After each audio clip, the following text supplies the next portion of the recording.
Last class में हम देख रहे थे लिंटल के बारे में। आपको तो क्लियर ही हो गया होगा कि लिंटल होता क्या है। बेसिकली हमको जब कुछ भी ओपनिंग प्रोवाइड करनी पड़ती है या कोई भी दीवार में एक खाली पैसेज प्रोवाइड करना पड़ता है, तो हमको क्या पर्टिकुलर एक जगह के लिए ओपनिंग प्रोवाइड करते हैं। हम ऐसा नहीं कि पूरी दीवार तक या पूरी छत हाइट तक की ओपनिंग प्रोवाइड कर दें। आपने देखा होगा पूरी छत हाइट तक ओपनिंग हम प्रोवाइड नहीं करते हैं। क्यों? क्योंकि उतना बड़ा डोर हम कैरी नहीं कर सकते या उतना बड़ा डोर मैनेजेबल नहीं होता है। डोर रेलने लगता है, मतलब डोर आउट होने लग जाता है। ठीक है, तो उस हिसाब में हम क्या करते हैं कि हमारा जो डोर हाइट है या डोर विड्थ है वो एक फिक्स रहता है। ठीक है, डोर का एक स्टैंडर्ड साइज होता है। अब हम उतना ही हमारा डोर का जगह छोड़ते हैं दीवारों में। ठीक है, और उतनी हाइट का और उतनी विड्थ का जो फिक्स है, जो स्टैंडर्ड है, उतना ही हम विंडो छोड़ते हैं। अब लिंटल से मतलब ये रहता है कि जो हमने नीचे की दीवार या नीचे की जो जगह खाली छोड़ी है, बाकी ऊपर तो ऊपर की जो दीवार है वो तो बनी रहेगी अपनी जगह। ठीक है, छत हाइट से थोड़ी कुछ दीवार अपने दरवाजे की हाइट तक इतनी इतनी दीवार तो हमको बनानी पड़ेगी। अगर हम इतना इतना डोर दे रहे हैं और इतनी बड़ी हमारी दीवार या छत हाइट है, ये ग्राउंड लेवल, ये छत हाइट तक अगर हम इसको खड़ा कर रहे हैं, तो हम डोर अगर इतना इतना दे रहे हैं तो बाकी की ऊपर की दीवार हमको बनानी पड़ेगी या ऊपर की दीवार हमारी बनती ही है। तो अब क्या रहेगा, ये दीवार कोई हवा में नहीं झूलेगी, इस दीवार का भी कुछ ना कुछ भार या कुछ ना कुछ लोड रहेगा। मतलब ये किसके ऊपर टिपके, ग्रेविटी होती, गुरुत्वाकर्षण होता है, उसको नीचे का सपोर्ट तो चाहिए ही चाहिए। और नीचे का सपोर्ट क्या छोड़ दिया आपने, खाली दरवाजे की जगह आपने खाली छोड़ दी। तो हम क्या करते हैं, जितना जितना हमारा दरवाज़ा है उसके ऊपर क्या डालते हैं, लिंटल डालते हैं। ठीक है, लिंटल क्यों डालते हैं, ताकि ये नीचे का पार्ट क्या है, ऐसा खाली है हमारा, और जो लिंटल रहेगा तो ऊपर से जो दीवारें हमारी बनी हुई है, तो ऊपर की दीवारों का लोड क्या होगा, डिस्ट्रीब्यूट हो जाएगा। आई बात समझ में? इसलिए हम लिंटल बनाते हैं। ठीक है, अब लिंटल की बात ऐसे करते हैं। लिंटल हमने अलग अलग प्रकार के पढ़े। एक टिम्बर लिंटल जो लकड़ियों का बनता था, टिम्बर वुड जो लकड़ियों का बनता था। लिंटल की और भी कुछ प्रॉपर्टीज़ रहती है। मैंने बताया था आपको कि ये किस तरह से एक्ट करता है, हमारा लोड झेलता है ऊपर से आने वाली दीवार का। किस तरह से लोड झेलता है, जैसे एक बीम झेलता है उसी प्रकार से हमारा लिंटल भी लोड झेलता है। ठीक है, वुड टिम्बर आजकल हम यूज़ नहीं करते हैं। लकड़ियों के टिम्बर हम नहीं बनाते।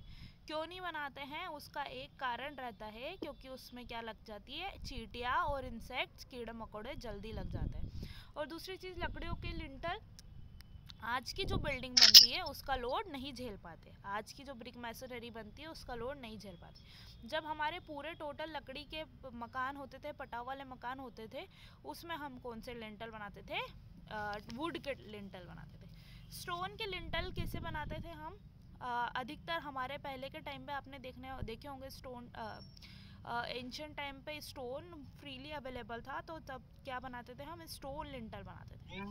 ठीक है इसकी एक बात ये है कि ये एक ही पीस में बनता है या दो पीस में बनता है, मगर ये क्या करता है, टेंशन प्रकार का खिंचाव वाला लोड नहीं लेता है।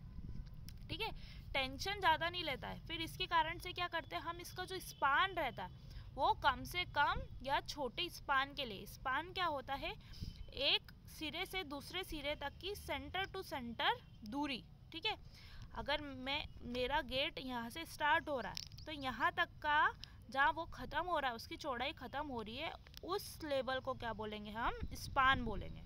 ठीक है, स्पान अलग अलग चीज़ों में होते हैं, हर जगह पे होते हैं, ब्रिज में भी होते हैं। तो ब्रिज मतलब जितना लंबाई तक जाता है वो कहलाता है हमारा स्पान। ठीक है, उदाहरण से मैंने समझाया था।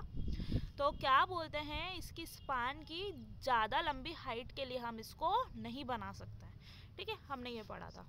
अब आते हैं ब्रिक लिंटल, वो भी हम पढ़ चुके थे। ब्रिक लिंटल, ब्रिक क्या रहती है, हमारी कमज़ोर प्रवृत्ति की रहती है। ठीक है, या तो इसको एंड पे हम लिंटल में यूज़ करते हैं, या ऑन एज करते हैं, या फेसेस पे करते हैं। ठीक है, तो बात ये थी कि हमारा जो दरवाज़ा था उसकी जो स्टैंडर्ड चौड़ाई होती थी 1.5 या 1.2 तक के वेरी करती थी, मगर इसको बनाने के लिए हमको एक बाधा है, ये हम सिर्फ 1 ही मीटर के स्पान के लिए बना सकते हैं, मतलब 1 मीटर चौड़ाई के गेट के लिए ही बना सकते हैं, जबकि आजकल की 1 मीटर चौड़ाई का कोई गेट नहीं बनता है स्टैंडर्ड। ठीक है, वो बात अलग होती है कि हमारे पास जगह नहीं तो हम सकड़ा गेट बना देते हैं। ठीक है, 1 मीटर चौड़ाई का कोई गेट नहीं बनता है, क्योंकि आप अगर आपके दोनों हाथ फैलाओगे, खोलोगे, पीटी कैसे करते हैं, दोनों हाथ भी फैलाते हो तो कम से कम 2-2.5 मीटर तक के आपके हाथ फैलते हैं। ठीक है, तो माना ये जाता है अगर आप कुछ भी चीज़ कैरी करते हो, मतलब कुछ भी चीज़ उठाते हो या कुछ भी बक्सा उठा के ले जाने की कोशिश करते हो, तो आपके हाथ 1 मीटर से तो ज़्यादा ही फैलते हैं। ठीक है, फैलते कि नहीं फैलते, या परात या थाली उठा लेते हो आप, तो आपके हाथ थाली से ज़्यादा चौड़े होते हैं, है ना, क्योंकि हमको वज़न उठाना पड़ता है। तो कोहनियाँ कैसी होती है, फैलती है। तो 1 मीटर की अगर आप हाइट का गेट बनाओगे तो कैसे ना कैसे अगर वज़न उठाने में हमारी कोहनियाँ ठुक सकती है। तो स्टैंडर्ड ये माना जाता है कि 1 मीटर की जो चौड़ाई का गेट है हम उसको यूज़ नहीं करेंगे, कम से कम 1.2 या फिर 1.5 तक की चौड़ाई का गेट हम बनाते हैं। इसीलिए हमारे आजकल ब्रिक लिंटल भी क्या होते हैं, नहीं बनते। ठीक है, लिंटल क्लियर है ना कि हम कहाँ बनाते हैं सभी को? Yes madam. सभी को, पवन को, कुणाल को, सक्षम, संजय, है ना?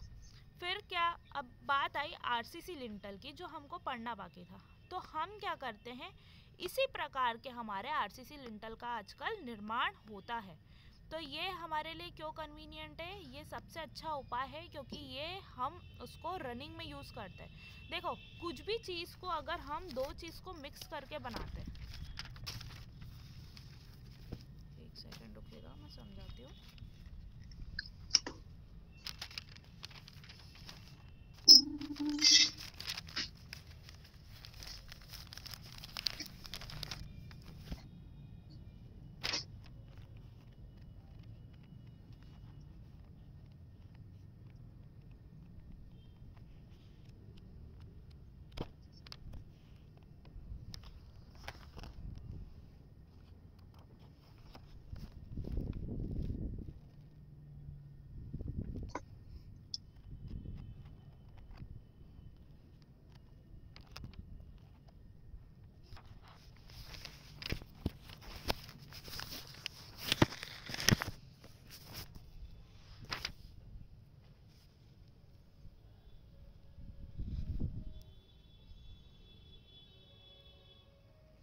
देखो,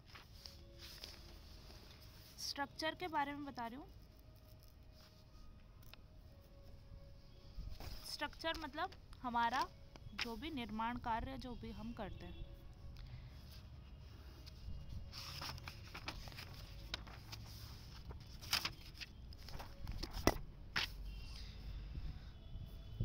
कितने प्रकार के और किस किस तरह के हमारे स्ट्रक्चर होते हैं उसको समझा रही हूँ। ठीक है, एक मेन पॉइंट है, उस पॉइंट पे आने के लिए मुझे ये समझाना पड़ रहा है। ठीक है, तो पहले इसको समझ लेते हैं क्योंकि ये भी एक बेसिक नॉलेज है, आप सिविल वाले हो तो आपको इतना पता होना चाहिए। ठीक है, स्ट्रक्चर पहले के ज़माने में एंशियंट टाइम पे, एंशियंट एरा में या एंशियंट टाइम में कौन से स्ट्रक्चर बनते थे हमारे?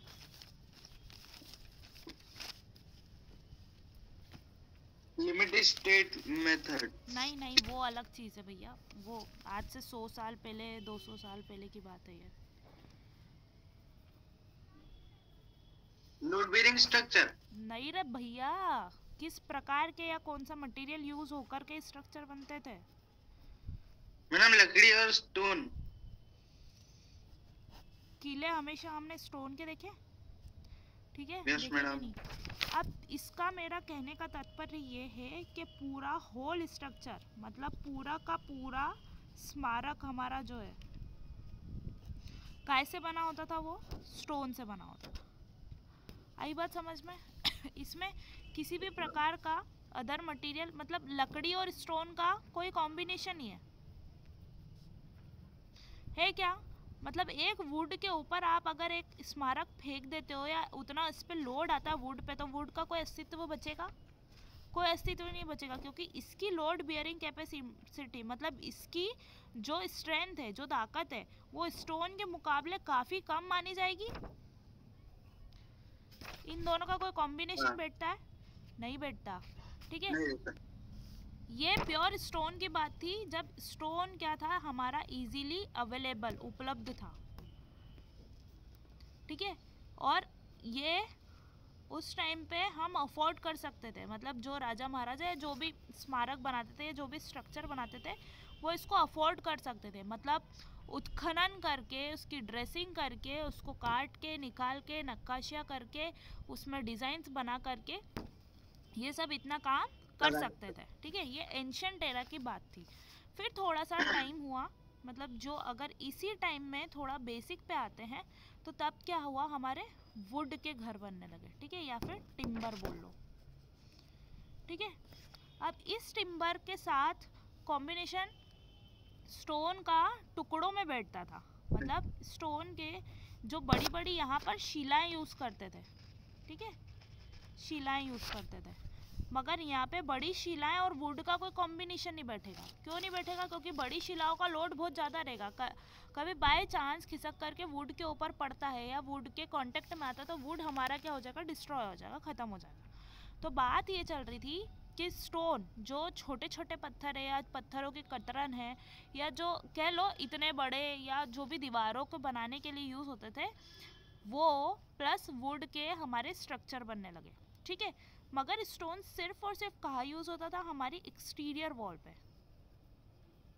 ठीक है, आप राजस्थान की ओर जाओगे आपके आगर के साइड से, तो आपको दिखेगा जो हमारे ये घर होते हैं, तो ये जो बाहर की जो ऐसी दीवारें होती हैं, यहाँ पर ऐसे छोटे छोटे ऐसे लगे हुए हैं स्टोन। हाँ, पत्थर लगे हुए हैं। ठीक है, पत्थर लगे हुए हैं। बाहर की साइड से तो ऐसे पत्थर ही दिखते हैं, मतलब एक छोटे से छोटा गैप भी वो पत्थर से भर देते हैं।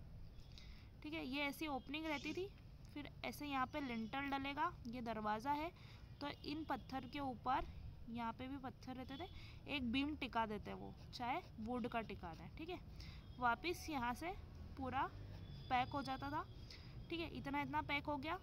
फिर अंदर की साइड से, मतलब ये बाहर का एक्सटीरियर दिख रहा है, इंटीरियर की साइड से वो क्या करते थे, मड और आपका जो भूसा होता है, ठीक है, और जो भी चापड़ वापड़, चापड़ बोलते, क्या बोलते हैं, खली बोलते, जो भी बोलते, इन सब का मिक्सचर बन के ये अंदर की साइड से लेपन कर देते थे। मतलब हमारे प्लास्टर का काम कर देते थे। ठीक है, इसके कारण क्या होता था, ये इनकी जो छोटी छोटी सी जगह खाली होती थी, छोटे छोटे से वॉइड्स होते थे। ठंडों के टाइम पे तो भैया सरांद में से हवा घुसती है, मानते हो, गर्मी भी घुसती है। तो इसका मोटो ये रहता था कि ये हमको प्लास्टर का पर्पस पूरा करता था। कौन? हमारा मड भूसा मिक्स करके लेपन करते थे। ठीक है, बस ये दिक्कत कब देता था, पानी के टाइम पे, मतलब बारिशों के टाइम पे ये फूल जाता था, अपनी जगह से उखड़ने लगता था। ये आधी हाफ वॉल बता रही हूँ। बाकी का जो रहता था ना आपका, वो क्या रहता था, ये वुड की बड़ी बड़ी बल्लियाँ ऐसी लगती थी। किसके समान? बीम के समान। एक स्ट्रट रहता था स्ट्रेट।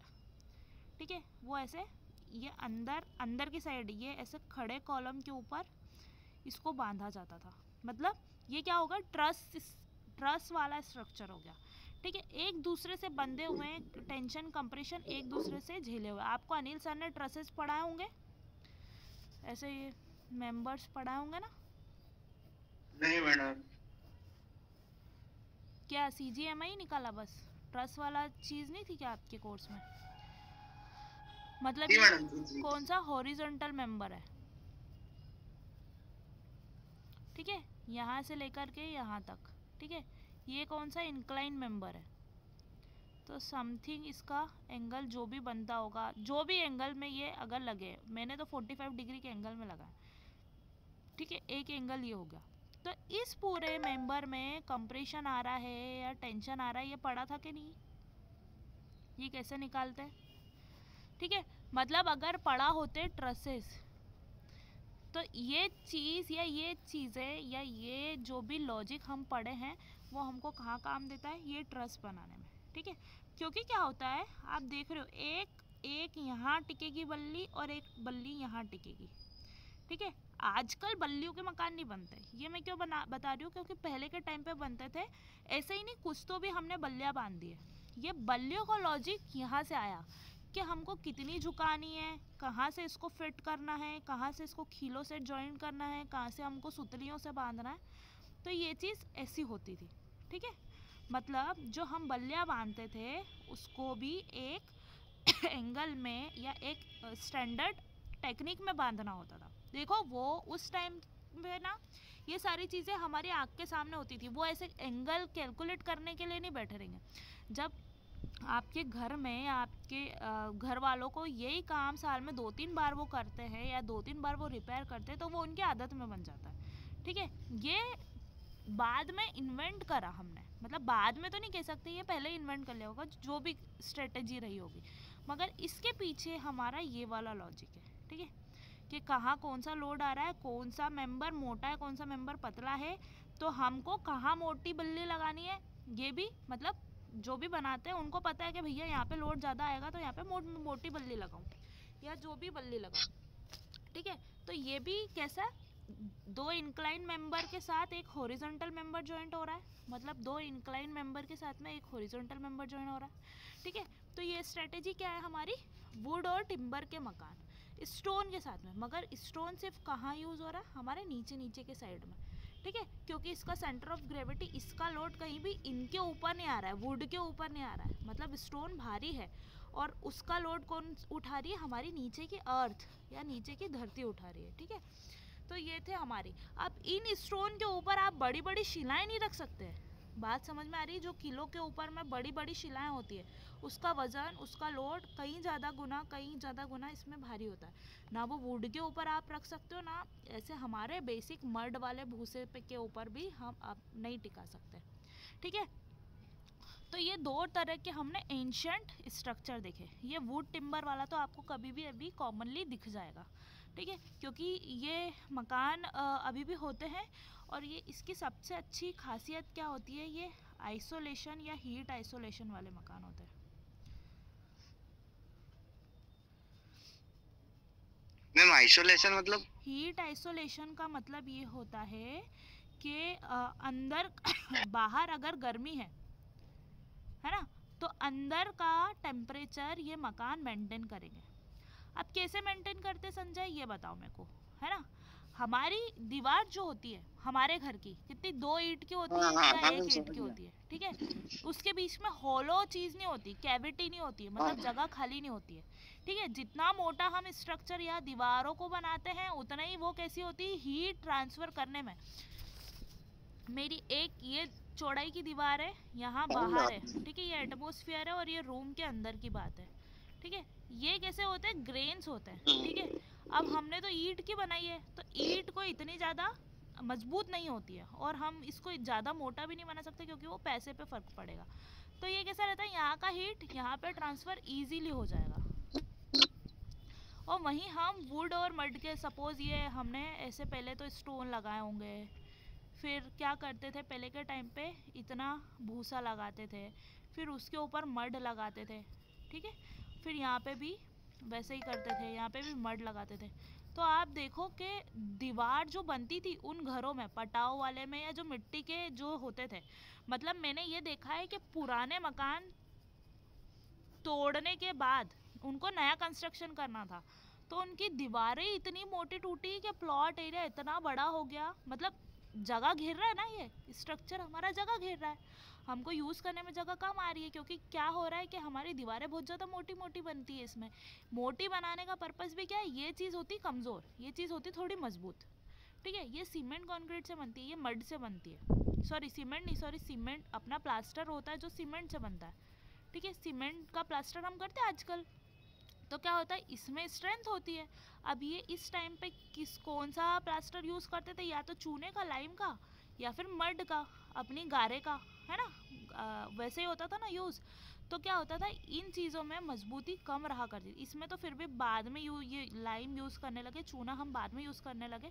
पहले के टाइम पे तो मिट्टी का ही, पीली मिट्टी का और यही लेपन करते थे। क्यों करते थे, क्योंकि फ्री ऑफ कॉस्ट मिलता था, हमको कहीं भी अवेलेबल मिल जाता था, ठीक है। तो इसका ये वीक होता है, ये स्ट्रेंथ नहीं झेल पाते, तो इस कारण से इनको मोटा बनाया जाता था, ताकि क्या सपोज इस साइड से उखड़ जाए तो ये कम से कम दीवार टिकी तो रहे, ऐसा नहीं कि दीवार गिर जाए, ठीक है। तो ये जो स्ट्रक्चर पहले बनाते थे, कोई भी बीम कॉलम स्ट्रक्चर नहीं होता था हमारा, पूरा का पूरा कैसा होता था, लोड बियरिंग स्ट्रक्चर होता था, ठीक है।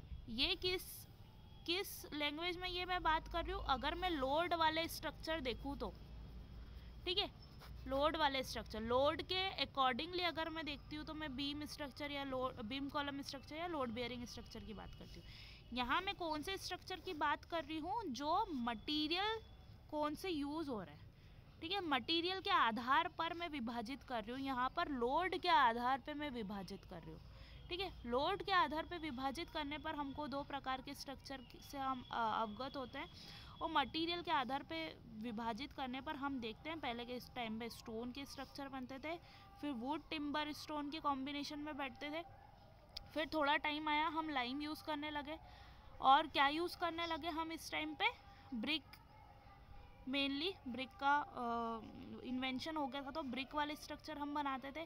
फिर थोड़ा अपडेट हुए तो हम क्या आरसीसी पे पहुंच गए, ठीक है। हमने पाया इन सबसे बेस्ट, मतलब ये तो बेस्ट है ही, मगर इसमें क्या है, आज के टाइम में पैसा बहुत लग रहा है, पैसा पैसा, ठीक है, जो हमारे पास नहीं है।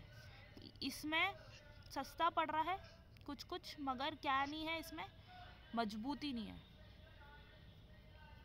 मजबूती नहीं है। इसमें क्या चीज़ है कि इतना मेंटेनेंस ज़्यादा लगता है, मतलब मजबूती भी ओके ओके है, मगर इतना कौन मरम्मत के पीछे भागे, ठीक है। ब्रिक देखो, ब्रिक का यूज़ आज भी होता है, मगर बीम कॉलम हम ब्रिक में कहीं यूज़, बीम कॉलम में हम कहीं भी ब्रिक का यूज़ नहीं करते हैं। इस वाले स्ट्रक्चर में किसका यूज़ होता है, सिंपल हमारी आरसीसी का। आरसीसी मतलब रेनफोर्स्ड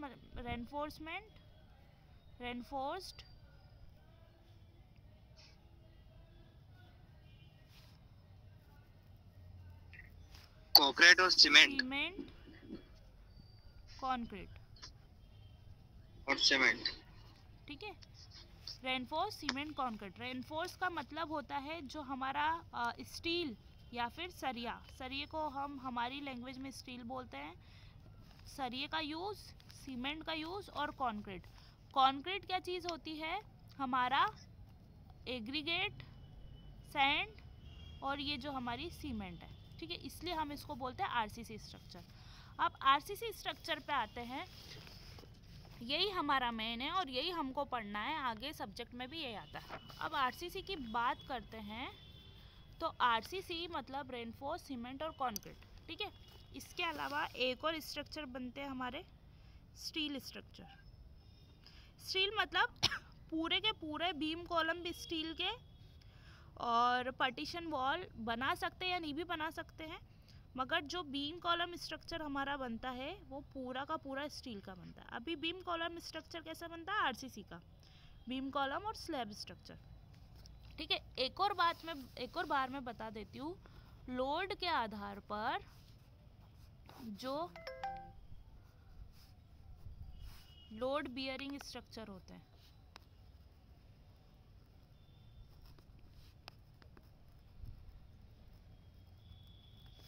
और एक बीम कॉलम स्ट्रक्चर।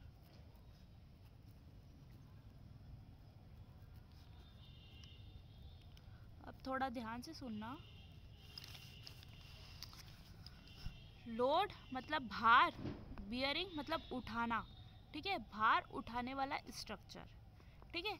इसमें पूरा का पूरा कॉन्सेप्ट ये होता था कि जैसे सपोज ये हमारा प्लॉट का एरिया है, ठीक है, प्लॉट का एरिया है तो खुदाई होगी, तो क्या होती थी, जैसे अभी के टाइम में क्या करते हैं, जैसे ये दो पार्ट में मैंने बांट दिया, ठीक है, एक ये। अभी के टाइम पे क्या करूँगी मैं, एक गड्ढा यहाँ खोद दूँगी, एक गड्ढा यहाँ खोद दूँगी, एक गड्ढा यहाँ खोद दूँगी। गड्ढे क्यों खोद रही हूँ, क्योंकि नींव देनी है, ठीक है, फाउंडेशन देना। पढ़ चुके ना फाउंडेशन, यस मैडम, ठीक है, फाउंडेशन देना है। तो मैंने सिर्फ इतने गड्ढे खोदे, ठीक है। अब ये गड्ढों में मैं क्या कर देती हूँ, नींव भर देती हूँ या फाउंडेशन बना करके ऐसे कैसे कॉलम पूरे ऊपर तक खड़े कर लेती हूँ, ठीक है। अब यहाँ की स्थिति में देखना, लोड बेयरिंग स्ट्रक्चर क्या होते थे, पूरी की पूरी नालियाँ खुदती थी इतनी ही चौड़ाई की, कितनी चौड़ाई, इतनी चौड़ाई है ना, पूरी इतनी चौड़ाई की, पूरा का पूरा हमको खुदाई करनी पड़ती थी, जितना ये खोदेंगे उतना ही ये खोदेंगे, ठीक है। मतलब हमने ये पूरा खोद डाला, ठीक है।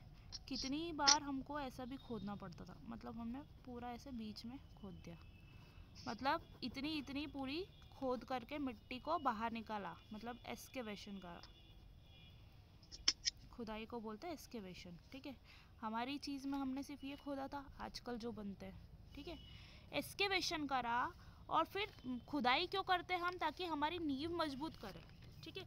पूरा लोड हमको धरती पर डालना, तो हमको उतना खोद करके निकाल के अलग चीज़ करनी पड़ेगी, फिर उसके बाद हम स्ट्रक्चर बनाएंगे ताकि वो मजबूती हमारे रूट तक पहुँचे, ज़मीन धरती तक पहुँचे, ठीक है। अब मैं लोड बेयरिंग स्ट्रक्चर का मतलब ये है कि सारे बीम कॉलम, इसमें भी पूरा जो नींव है हम काय की बनाते हैं, ब्रिक की बनाते थे पहले के टाइम पे, ठीक है।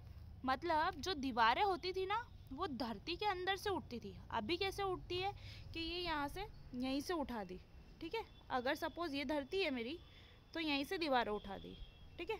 मगर इसमें क्या होता था कि हम धरती के अंदर से दीवारें उठाते थे, ठीक है। अंदर से दीवारें उठाने का कॉन्सेप्ट ये है, ये भी एक प्रकार की नींव है, मगर हम इसको नालियों के हिसाब में लंबी की लंबी खोदते थे। यहाँ पे कैसा, सिर्फ हमने सिंगल सिंगल गड्ढे करे, इतना पूरा लंबा लंबा थोड़ी खोदा है, चारों को खोदा। क्या समझ में आ रहा है कि नहीं? Yes madam. किसी को किसी भी पॉइंट पे कुछ दिक्कत हो तो मैं वापस रिपीट करती हूँ। वो कहाँ गया बैरागी? तो ये जो हमारा प्लॉट है, इसमें एक तो देखो, दोनों में हमको कंपेयर कर रही हूँ मैं, दोनों तरह के स्ट्रक्चर में। पहला कंपैरिजन या पहला डिफरेंस क्या आ गया कि इसमें खुदाई की ज़्यादा ज़रूरत पड़ी, ज़्यादा खोदना पड़ी हमको धरती नींव देने के लिए, और इसमें क्या करना पड़ा, कम खोदना पड़ा। मानते हो कि नहीं? इतनी पूरी की पूरी प्लॉट एरिया तक खोदोगे, कितना ज़्यादा खुदाई करनी पड़ेगी, और इसमें सिर्फ इतना इतना खोदना है। इसमें कितना, पूरा प्लॉट एरिया तक हमने खोद दिया, ठीक है। दूसरी चीज़, जब हम इसमें नींव डालेंगे तो पूरे एरिया तक में हम क्या, ब्रिक मैसोनरी बिछाएंगे। मतलब ब्रिक के ऊपर ही पूरा लोड केयरिंग काम होता था इस प्रकार के स्ट्रक्चर में। मतलब जब आप प्लिंथ तक आओगे, ये गड्ढे खुदे हुए मतलब धरती के अंदर हो, सब स्ट्रक्चर में हो, जब सुपर स्ट्रक्चर तक आओगे, अंदर तक भराव कर करके आप कहाँ पहुँच गए, धरती का लेवल आपने मैच कर दिया। मतलब जो आपकी धरती है और जो खुदाई वाला पार्ट है वो पूरा एक हो गया, ठीक है। यहाँ तक कि आपने ब्रिक मैसोनरी का वर्क करा, ठीक है। फिर बाद में जब वॉल खड़ी होती है, मैं ये प्लान बता रही थी, इसका मैं एलिवेशन बता देती हूँ, ठीक है। ये हमारा ग्राउंड लेवल है, ठीक है, ये वाला। आपने क्या करा था, ये ऐसे सपोज ऐसा प्लॉट रहा होगा, ठीक है, 3D में। तो आपने क्या करा, ऐसी की सीधी ऐसी नालियाँ खोदी थी, ठीक है। एक ऐसी, फिर ऐसी। आ रही है, थोड़ा बहुत समझ में आ रहा है क्या 3D में? मतलब बहुत ज़्यादा गहराई तक आपने ये ज़मीन को खोद दिया था। फिर आपने पूरे में ब्रिक वर्क करा,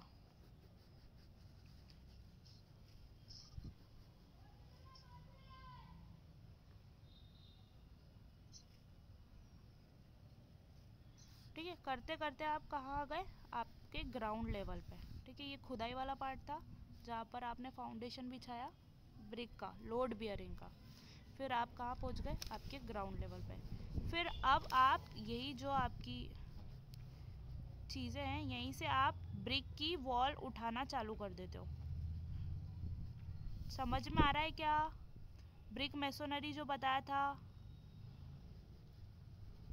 तो ये आप हाइट तक आ गए। फिर यहाँ पे आपने दिया दरवाज़ा, यहाँ तक के आपने ब्रिक उठाई। फिर यहाँ पे क्या कर दोगे, लिंटर डाल दोगे। यहाँ पे खिड़की देना तो खिड़की आ गई, छत दरवाजे हाइट तक की। फिर आपने लिंटर डाला, फिर ब्रिक उठाई, ठीक है। फिर ब्रिक उठाई, फिर ब्रिक के ऊपर ही क्या करते हो आप, पूरी गर्डर डालते हो। मतलब ये पीछे वाली दीवार, उधर पीछे वाली, और ये आपके आगे वाले दीवार। आपने फिर क्या करी, गर्डर डाली, ठीक है। गर्डर के ऊपर ऐसी फर्शियाँ बिछा दी। क्यों गर्डर के ऊपर फर्शियाँ बिछाई, मतलब हम स्लैब डाल रहे हैं, पूरी की पूरी छत बना रहे। अरे बताते जाओ, समझ आ रहा है कि नहीं? आ रहा है मैडम। आ रहा है ना? तो ये थे हमारे लोड हाँ। Bearing structure. मगर इसका प्रॉब्लम क्या है, इसमें एक चीज़ बताऊं, ये पूरा स्ट्रक्चर है ना, नीचे से पूरा ऊपर तक एक जैसा उठता है। अगर ये बीच की एक ब्रिक भी डिफॉल्टर निकल गई ना, मतलब खराब निकल गई या बेकार निकल गई, या इधर सब कहीं गिर की गया। ब्रिक बेकार निकल गई, इधर की कहीं की ब्रिक, अब अपन ज्ञाता तो है नहीं भैया कौन सी ब्रिक अच्छी है। हर ब्रिक का टेस्ट करेंगे क्या हम? हर ब्रिक को तोड़ के देखेंगे तो ब्रिक ही क्या बचेगी। हम क्या करते हैं, ब्रिक के लॉट में से 5-6 ब्रिक उठा के देख लेते हैं, ठीक है। हर ब्रिक का थोड़ी ना अपन कहता है कि भैया अंतर्यामी सारी ब्रिक एक जैसी होगी, ठीक है, सारी ब्रिक पे कुछ नहीं होगा। अब दूसरी चीज़, ये वाली बिल्डिंग क्या होती है, वाइब्रेशन नहीं झेल पाती, कंपन नहीं झेल पाती है, ठीक है। अगर जब जैसे वाइब्रेशन आता है ना, तो ये एब्जॉर्ब नहीं कर पाती है, सोख नहीं पाती है। ये क्या होती है, इसकी जो ब्रिक बॉन्डिंग में हम क्या बनाते हैं, मसाला बना के लगाते हैं, मोटार बना के लगाते हैं। तो इसका मोटार क्या होता है, अब ब्रिक से दूर होने लगता है वाइब्रेशन की स्थिति में, कंपन की स्थिति में, ठीक है। तो दूसरी चीज़ के लोड बियरिंग स्ट्रक्चर क्या बहुत जल्दी मरम्मत मांगते हैं। दूसरी चीज़, अगर हमारी ये ब्रिक बीच की डिफ़ॉल्टर निकल गई तो इतनी सी ब्रिक में क्रैक हो जाएगा। क्रैक हो जाएगा मतलब ये अपनी दम तोड़ दिया इसने अपनी जगह पे, ठीक है।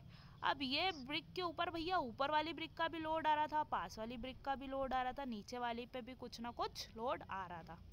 अब ये तीनों ब्रिक तो इससे जुड़ी हुई थी। अब भाई इसने दम तोड़ दिया तो इनकी इमोशन भी वीक हो गए कि भैया यार पास वाली तो ऐसी हो गया, हमारा लोड कौन झेलेगा। तो ये भी थोड़ा बहुत क्रैक जनरेट करने लगी। अब ये दम तोड़ेंगी धीरे धीरे, जब तक पास वाली ब्रिक भी ऐसी इनसे चिपकी हुई आ जाएगी। तो आप गंभीरता समझ रहे हो, ग्रेन टू ग्रेन ट्रांसफर हो रहा है। मतलब ग्रेन टू ग्रेन क्या होता है, एक मॉलिक्यूल दूसरे मॉलिक्यूल को अफेक्ट करेगा। मतलब लोड बियरिंग स्ट्रक्चर अगर है तो एक दूसरे से क्या होगा, प्रभावित होगा। क्यों होगा, क्योंकि पूरा लोड इन पे ही है, ठीक है। ये दीवारें भी इन पे ही लोड डाल रही है। चलो भगवान की दया से ये ऊपर वाली ब्रिक डिफॉल्टर निकली, क्या भरोसा हमारी नींव की ब्रिक अगर डिफॉल्टर निकल गई या यहीं के यहीं हैवी लोड के कारण चकनाचूर हो गई तो क्या कर लोगे, क्या कर लोगे? मैडम नीचे जाएंगे। ये तो क्रैक हो गई, अब ये आसपास की ये तो और क्रैक हो जाएंगी, ये और वीक होती जाएंगी। तो लोड बियरिंग स्ट्रक्चर का प्रॉब्लम यही होता था। और इसकी लाइफ स्पान क्या बोलते हैं कि हमारी पूरे स्ट्रक्चर का लाइफ, इसका लाइफ स्पान क्या होता है, ज़्यादा नहीं होता है, ठीक है। हर बिल्डिंग का नगर निगम या कोई सी भी फर्म होती है हमारे इंडिया की या जो भी है, उसका एक ना एक लाइफ स्पान होता है। चाहे जितनी मजबूत चीज़ बना दो आप, भले 50-60 साल की है और वो नी भी गिर रही है और उसका बाल भी पक्का नहीं हुआ, तो भी लाइफ स्पान के हिसाब से वो आपको अफेक्ट करेगी। आपने मजबूत बनाई है, मगर कुछ चीज़ें क्या होती है लाइफ स्पान तक भी नहीं टिकती है, ठीक है। हर स्ट्रक्चर का एक कुछ ना कुछ लाइफ होता है, हमारा भी कुछ ना कुछ लाइफ होता है, तो ऐसे ही स्ट्रक्चर का भी कुछ ना कुछ लाइफ होता है। होता है ना कि नगर निगम आके घोषित कर देती कि ये मकान गिरने वाला है, अब इसको खाली कर दो, मतलब उसको गिराना ही पड़ता है, भले वो नहीं भी गिरे तो भी उसको गिराना पड़ेगा। क्योंकि क्या होता है कि वो बिल्कुल वैसे जर्जर हो जाता है। ऐसे पटाव वाले मकानों का भी यही होता है कि उनको उनका लाइफ स्पैन नहीं होता, तो भी लोग वहाँ पे रहते ही हैं, तो भी फिर क्या करती है नगर निगम आकर के नोटिस वोटिस चिपका देती है कि हटाओ इसको। क्योंकि क्या होगा, उससे आसपास के लोगों को भी अफेक्ट होंगे, कल को उनके ऊपर नहीं गिर जाए ऐसा, ठीक है।